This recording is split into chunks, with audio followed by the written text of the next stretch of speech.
Assalamu alaikum, welcome to my YouTube channel Medical with Dr. FS, and in this session we will be discussing about folate antagonist. Folic acid is a coenzyme essential for the synthesis of RNA, DNA and amino acids, and the raw material for the synthesis of folic acid are para-aminobenzoic acid, tyrosine, glutamate. Remember this thing that in the absence of folic acid there will be no growth and division, and humans use their dietary folate to synthesize the critical folate derivative just like tetrahydrofolate. The sulfonamides are the drugs which inhibit the synthesis of folate. Also there are other drugs as well, just like the trimethoprim, pyrimethamine and methotrexate. Here you can see the synthesis of folic acid. The para-aminobenzoic acid along with tyrosine is converted into the dihydrotoroic acid, and this step is catalyzed by the dihydrotoroid synthase, and it is competitively inhibited by the sulfonamides. Whereas the dihydrotoroic acid along with glutamate is converted into dihydrofolic acid, and here the dihydrofolic acid will be converted into the tetrahydrofolic acid, and in this reaction the enzyme is dihydrofolate reductase, and this enzyme is inhibited by trimethoprim, pyrimethamine and methotrexate.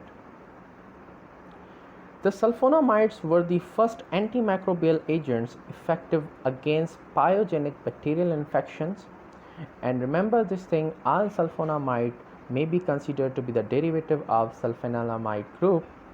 The most important structures in sulfonamide antibiotics are the para-aminobenzoic ring, N1 and N4 nitrogen. These two nitrogens are really much important for the sulfa allergy as well. Here we have the structure of the sulfonamides. You need to remember the sulfonamide group, that is the SO2 bound to the nitrogen. You have other sulfa drugs as well, just like the loop diuretics. We have the propionic acid, thiazide diuretics, acetazolamide and sulfonylurea.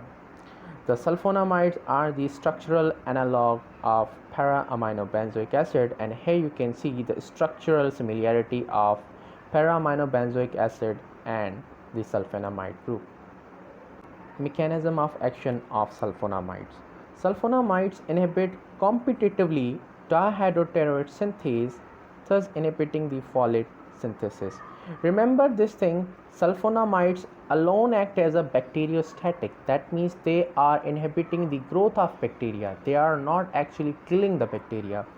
Whenever the sulfonamides are combined with trimethoprim, they will act as a bactericidal. Now they will kill the bacteria. Here you can see the para-aminobenzoic acid along with tyrosine converted into dihydrotoroic acid, and this reaction is catalyzed by the dihydrotoroid synthase, and in this step this enzyme is competitively inhibited by sulfonamides. The antibacterial spectrum of the sulfonamides are primarily bacteriostatic. They will inhibit the growth of bacteria, but they do not kill the bacteria. They are effective against gram-positive, gram-negative organisms. Also, there is a combination of sulfamethoxazole and the trimethoprim used in the treatment for UTIs, and also the sulfadoxine along with pyrimethamine combination is used for the prophylaxis for toxoplasmosis. Resistance against sulfonamides.